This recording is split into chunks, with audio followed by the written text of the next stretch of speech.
2024년 6월 27일 아침 경전 산책 시작하겠습니다.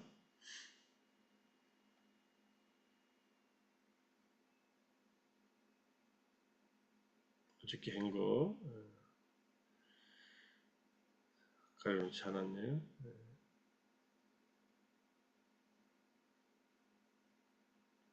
오늘은 법구경 400 한 번째 개송, 첫 번째 개송, 제26장 바람은 품의 18번째 up발라완나 테리, up발라완나 장로니 비구니 스님 이야기입니다. 마치 연잎 위에 있는 물처럼 송곳 끝에 있는 겨자씨가 달라붙지 않는 것처럼, 연잎 위에 물처럼 송곳 끝에 있는 겨자씨처럼 연잎 위에 물이 떨어지면 물이 거기에 붙지 않고 그냥 흘러내리죠. 송곳 끝에 겨자씨를 들려고 해도 겨자씨가 거기 서 있지 않고 그냥 떨어지죠. 이런 얘기입니다. 우리는 겨자씨가 어떻게 생겼는지 잘 모르지만 아마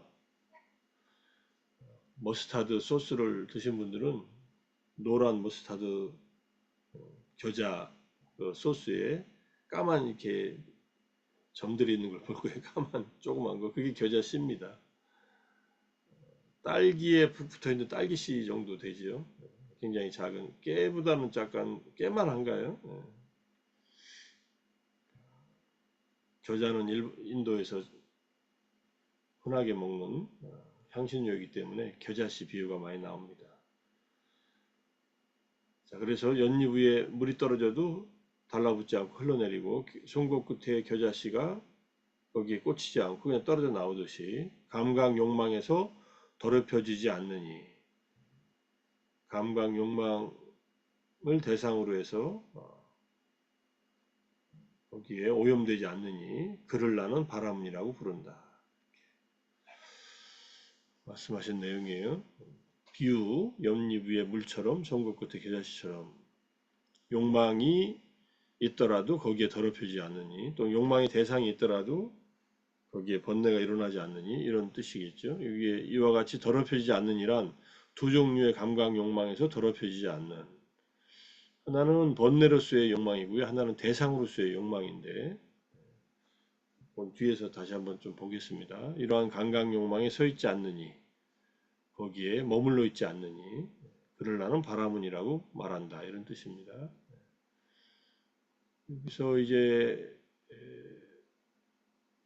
산타티라는 말은 이게 주석서에 나오는 거기에 머물다, 서 있다, 이런 뜻입니다. 이제 겁탈당한 우빨라완나 장로니 이야기입니다. 18번째 이 이야기는 우빨라완나 장로니와 관련해서는 401번을 설하셨는데 69번 이야기에 자세히 나옵니다. 이게 이제 요것은 이제 지금 공부한 읽은 401번째 개송에 대한 이야기고, 요 뒤에가 이제 69번 법구경 69번째 개송에 대한 이야기가 뒤에 나오는 걸 이제 가져와 봤습니다. 이걸 먼저 읽어야 돼요. 우빨라완나는 빠두무따라 부처님, 빠두무따라 부처님 과거불 24불 중에 10번째 부처님, 그 당시에 서가모니 부처님 보살행을 할 때 많은 이제 인연들을 맺어서 서가모니 부처님과 그때 만났던 인연들이 부처님, 서가모니 부처님이 성불 하시고 그 생에 다들 이제 제자로 다시 가르침을 받고 아란이 됐다는 그런 그 부처님입니다. 서가모니 부처님은 보살행을 했고 그때 인연된 많은 사람들은 이제 부처님 회상에 태어나서 다들 번뇌를 소멸하고 아란이 됐다, 이런 뜻입니다. 너무 아름다운 이제 부처님 당시 때 10만 겁 동안 바라미를 닦았다. 10만 겁 동안 열심히 수행을 해서 부처님 앞에서 빠드무따라 부처님 당시에 서원을 세우고 10만 겁 동안 바라미를 닦았다. 그래서 천상과 인간 세계에 윤회하다가 이제 서가모니 부처님 세상에 출현하시자 선상에서 죽어서 사와띠의 은행가의 딸로 태어납니다. 피부빛이 푸른 연꽃의 꽃잎처럼 아름다워. 푸른 연꽃의 꽃잎이면은 연꽃이 푸르다는 얘기 아니에요? 그러니까 약간 거무튀튀했겠죠, 피부가. 그래서 옷발라 왔나라고 했습니다. 옷발라라는 옷발라 왔나는 푸른 연꽃이라는 뜻으로 그렇게 불렸는데 너무 이제 결혼할 나이가 되자 많은 사람들에게 청혼을 해와서 이게 아버지가 고민에 빠집니다. 청혼한 사람은 많은데 딸은 한 사람이니 누구에게 보내는가? 시집 보내지 않는 방법은 없는가 생각하다가 청혼한 사람들의 기분을 상하지 않게 하기 위해서 딸을 불러서 너는 비구니가 출가할 생각은 없느냐 하니까 이미 과거 생의 서운에 따라 금생에 열반을 성취할 마지막 삶이었기 때문에 아버지의 말은 정말로 어, 수백 번 정지한 기름을 머리에 붓는 것 같았다. 너무나 반가웠다는 얘기죠. 너무 기쁜 마음으로 받아들입니다. 딸이 결혼하려면 아버지한테 허락을 맡아야 되는데 아버지가 출가하려면은 승려가 되려면 아버지에게 허락을 맡아야 되는데 보호자로부터 결혼한 여성은 남편으로부터 허락을 맡으면 되고 결혼하거나 결혼 유무에 상관없이 누구나 출가할 수 있으니까요. 뭐 요즘에 한국에서 법적으로는 조계종에 출가하려면 결혼했다 하더라도 이혼하고 출가하면 되고 그렇지만은 그건 이제 법적인 문제고 이 당시에는 뭐 부모님이나 남편이 허락하면은 여성은 출가할 수 있었으니까 출가를 합니다. 그래서 비구니 사원으로 가서 출가를 시켰는데 비구니가 되는 얼마 되지 않아 이제 계단에서 호살 땅에 계단에 들어가서 등불을 켜고 청소를 한 후에 등불의 불꽃에 주의를 기울여서 그래서 불가시나 떼족가시나 불을 대상으로 해서 삼매에 들고 그렇게 해서 선정을 성취하고 윗바사나로 전향해서 사무예와 신통력을 갖춘 나란히 됩니다. 언어에도 능통하고 그 다음에 신통력도 갖춰요. 그래서 우빨라완나 비구니는 케마 비구니가 사리푸타 존자에 해당하고 비구니 스님 중에 우빨라완나 비구니는 이 스님은 아란이 된 다음에 이제 모갈라나 존자처럼 신통력이 자제로웠다 합니다. 그러다 여러 마을로 유행하다가 돌아오면서 안나와나에 들어가 머물렀습니다. 안나와나라는 것은 사와티 남쪽에 숲에 있습니다. 안타림이라고 하는데 그래서 홀로 수행하고자 하는 비구와 비구니가 자주 머물렀던 곳인데 여기에 비구 비구니가 수행할 수 있는 법당이 있었고 아누르타 장로가 심하게 아플 때 머물렀던 곳이기도 하고 여기서 라울라 존자가 법문을 듣고 아란이 된 곳이기도 합니다. 이 안나완나가 비구니들이 그때는 숲속에 머무는 것을 금하지 않던 시기여서 신도들이 숲속에 굿띠를 지어주고 침대를 갖다 놓고 커튼도 달아주었다. 조그만 이제 옷막 같은 거 지어주고 사원대로 가서 탁발하고 숲으로 돌아갑니다. 근데 젊은 사촌이 있었는데 세속에 있을 때부터 그녀에게 연정을 품고 있어서 그녀가 오빨라완나 이 스님이 아란이 된 뒤에요. 숲에 머문다는 말을 듣고 침대 밑에 숨어 들어가서 이제 강제로 이제 성적인 폭행을 수행을 합니다. 어리석은 자여 나에게 해를 끼치지 말라고 소리쳐도 강제로 그녀를 제압하고 이제 욕구를 채우고 떠나갔습니다. 그러자 순간에 대지가 사악함을 견딜 수 없다는 듯이 두 쪽으로 갈라져서 그를 삼켜버렸다 해서 죽어서 무간지옥에 태어났다고 합니다. 이제 비구니 스님을 이렇게 성적으로 폭행을 하면은 이런 과보가 바로 생겨난다는 얘기입니다. 자, upalāvanā 스님은 자신에게 일어난 일을 비구니에게 얘기합니다. 그러니까 비구들에게 얘기하고 부처님에게 말씀드렸더니 어리석은 이들은 비구건 비구니건 남자 신도건 여자 신도건 꿀이나 설탕이나 다른 달콤한 것을 먹듯이 한순간에 희열과 쾌락, 즐거움, 행복을 위해 죄악을 저지르지만 죄악을 저지른다는 말과 이제 69번째 개성을 얘기하는 거예요. 악행이 과보로 나타나지 않을 때까지 어리석은 자는 그 짓을 꿀처럼 여기지만 악행의 과보가 나타날 때 어리석은 자는 큰 고통을 당한다.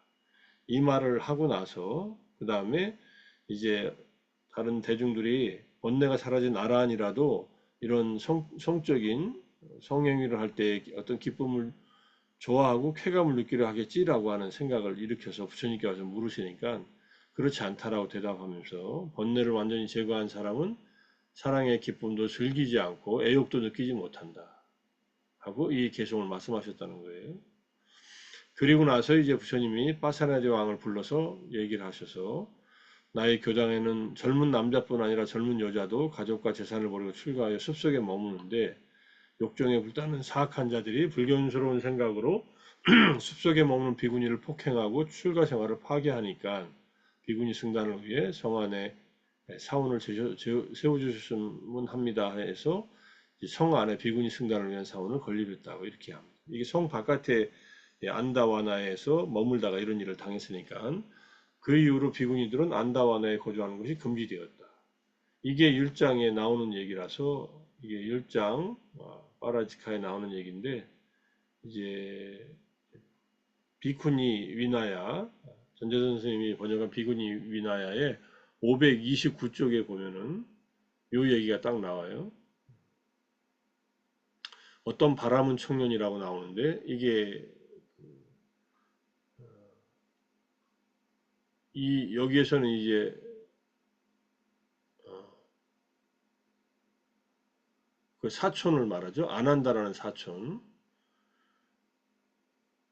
수행료 우빨라완나에게 마음이 묶였다. 그래서 그 바람은 청년은 비군이 우빨라완나의 마을로 탁바라로 들어가 초옥에 들어가 숨어 살았다. 숨어 있었다겠죠. 숨어 살았다가 아니라 살 수는 없어요. 그래서 우빨라완나 비군이 스님은 식후에 탁발에서 돌아와 발을 씻고 이 굿디에 들어가 침상에 누웠는데 이 우빨라완나 이 비구니 스님을 붙잡아서 능욕했다. 이 사실을 수행녀들에게 말했는데 세존께 사실을 알리자 수행승들이여 그녀가 동의하지 않아 즐거움을 느끼지 않았다면 무죄이다. 개를 파한 게 아니다 이것이. 동의했어도 바라이죄가 성립하고 동의하지 않았는데 성적인 쾌감을 느꼈어도 이게 바라이죄에 해당해요.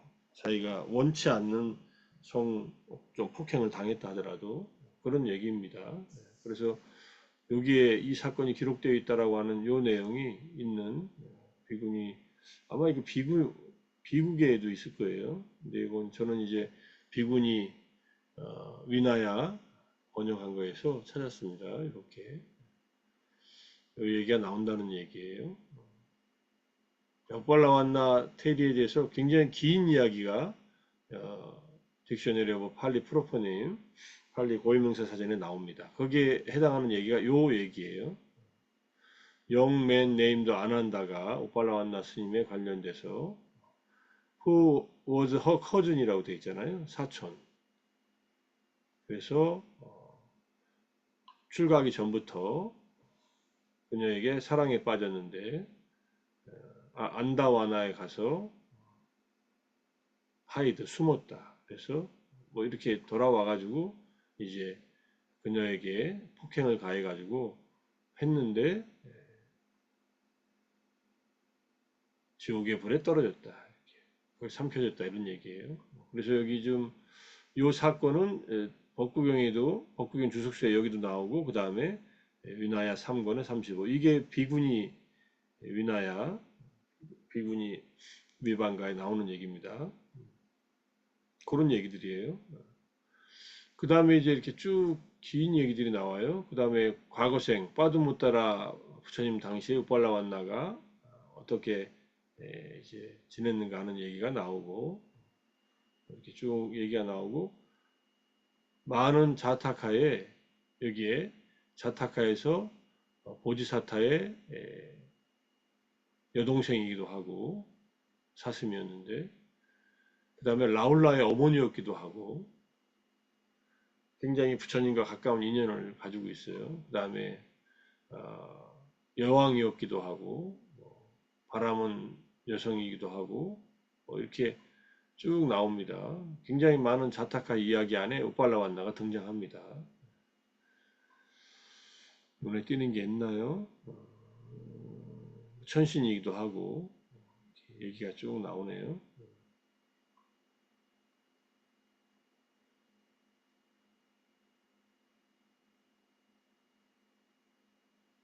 자, 어쨌든 우빨라완나 이야기가 이렇게 나왔다는 얘기하고, 이제 아란이 되면은 그 어떤 욕망도 더럽히지 못한다는 얘기로, 성적으로 추행을 당했다 하더라도 어, 죄를 범하는 게 아니라 의도가 없었고 그 다음에 쾌감을 느끼지 못했으면 죄를 파한 것이 아니다라는 얘기를 우리가 율장을 통해서 알 수 있습니다.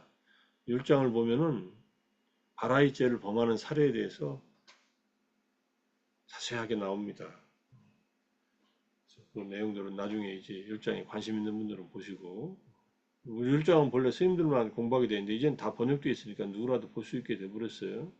뭐 어차피 글로 남겨진 거니까 볼 수는 있지만, 단지 계율을 줄 때는, 비국의 비구니계를 줄 때는 특별한 어떤 역할을 맡지 않는 제가자들은 그 계율을 주는 곳에 들어가지 못합니다. 자, 우리가 이제 다시 와세타경의 요 개송하고 똑같은 내용입니다. 마치 물이 연잎에 마치 겨자씨가 송곳 끝에 달라붙지 않듯이 감각적 욕망들에 물들지 않는 자, 감각적 욕망들에 더럽혀지지 않는 자, 그를 나는 바라문이라 부른다. 요 얘기를 이제 똑같은 개송으로 가져왔어요. 예.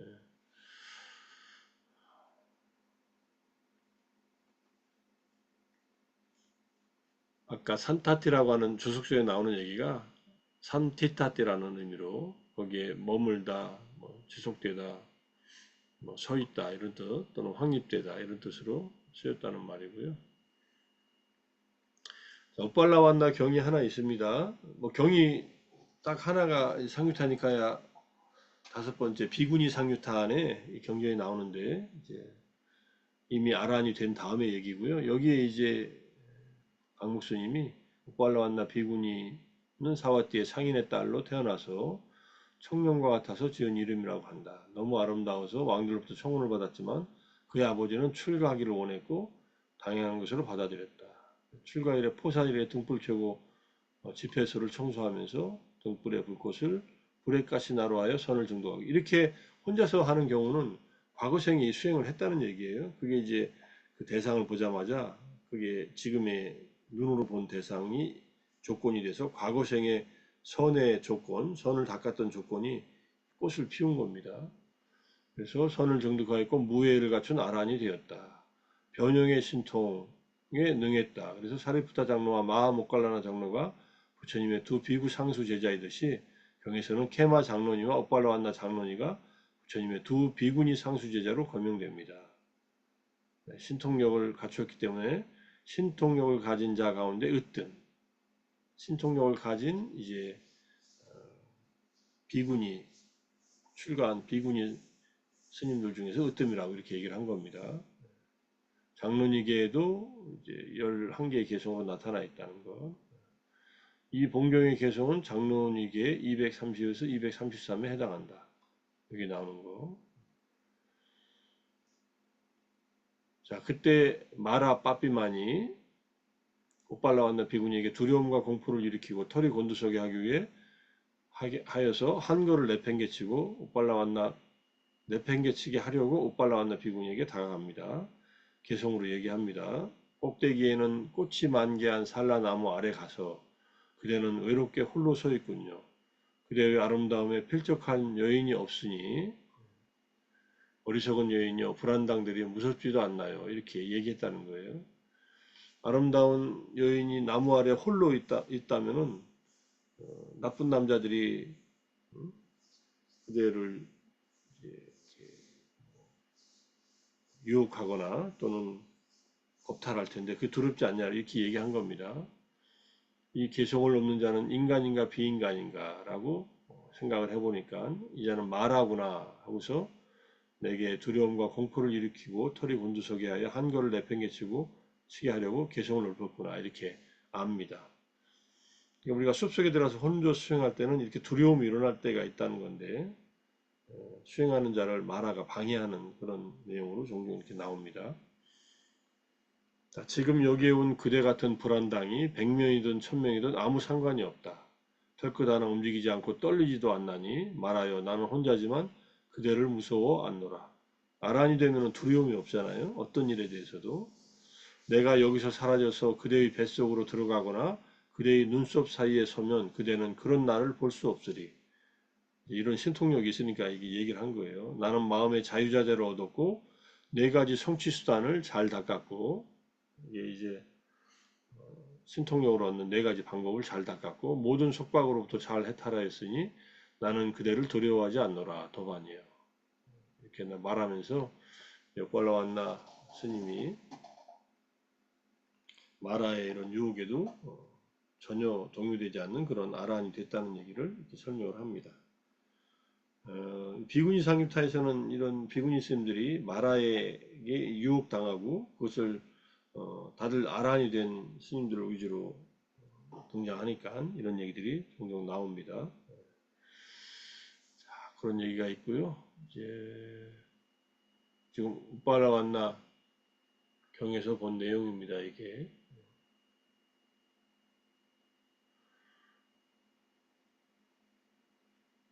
지금 개송 상유타니카야의 꼴라완나 경에 해당하는 빨리어고요. 그 다음에 두 가지 감각적 욕망이라고 했을 때 하나는 번뇌로서의 감각 욕망이 있고 감각 욕망의 대상이 있다. 까마 분화가 있다. 아까 개성에서 까메수 감각 욕망에 대해서 거기에 더럽혀지지 않는다라고 할 때는 번뇌가 없으니까 감각 욕망의 대상이 있어도 마음이 번뇌가 일어나지 않는다는 그런 얘기로 볼 수 있습니다. 그래서 다섯 가지 까마 분화가 있다. 여기에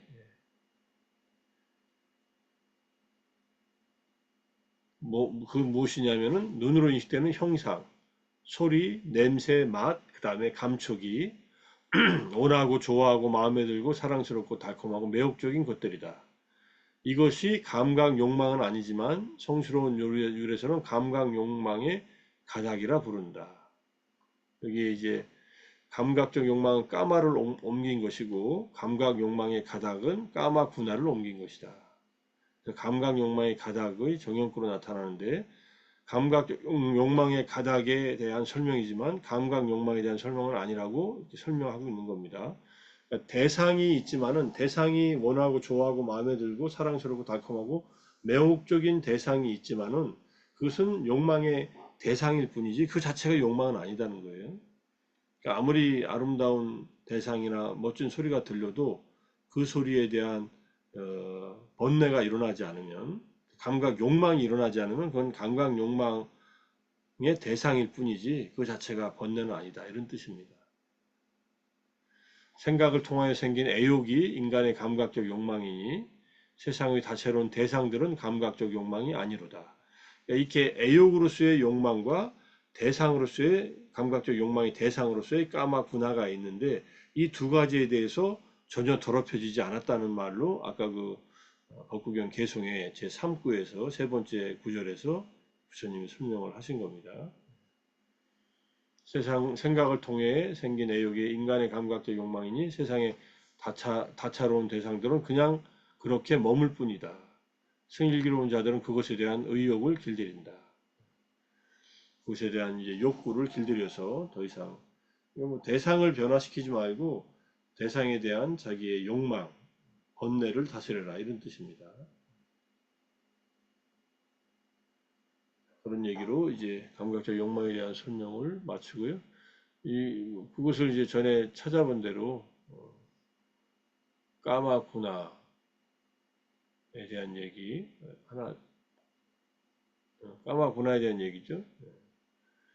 이거 자체가 이제 가닥이라고 했을 때 이 스트랜드라는 말을 썼지만 이 다섯 가지 대상이다. 색, 성향, 미, 촉이다 이런 뜻입니다. 그 정도로 설명하고요. 이것에 대한 뒤에는 더 없죠. 자, 오늘은 이제 감각적 욕망 때문에 지옥에 떨어지는 그런 아난다 같은 어리석은 자도 있지만은 감각적 욕망을 끊어서 비록 수동적으로 어떤 성적인 그런 어떤 폭행을 당했다 하더라도 전혀 욕망에 휘둘리지 않고 쾌감이나 또는 의도가 없었다는 그런 경우에는 개를 파한 것이 아니라는 것을 우리가 불교에서는 결과가 아니라 동기가 중요시 되고, 물론 그 과정에서도 동기가 변할 수 있으니까 어떤 과정에서도 쾌감을 느끼지도 않고 쾌락을 즐기지도 않고 그런 의도가 없었다면은 개를 파한 것이 아니라는 사실에서 불교의 어떤 업설에 대한 그런 하나의 중요한 단서를 볼 수 있습니다. 자, 오늘은 여기까지 할까요? 어쨌든 감각적 욕망이나 감각적 욕망의 대상이 있거나 우리 마음이 번뇌에 물들지 않도록 주의를 잘 하든지, 제가자들의 경우에는 번뇌가 있으면 정당한 방법으로 감각적 욕망을 다 극복을 못했으니까 오계를 범하지 않는 한도 내에서는 감각적 욕망에 대한 어떤 행위를 하는 것을 용납을 했다는 점도 우리가 이해하고, 출가한 분들에게는 그런 것들이 이제 절제되어야 되고 해서는 안 되는 일로 이제 얘기하고 있다는 거 확인하고서 마치겠습니다. 자, 오늘 아침 정진과 그다음에 독송과 경전산책 함께 하시느라 수고들 하셨습니다. 마치겠습니다. 사두, 사두. 사두. 사두, 사두, 사두. 감사합니다. 감사합니다. 고맙습니다. 감사합니다. 감사합니다. 감사합니다. 고맙습니다.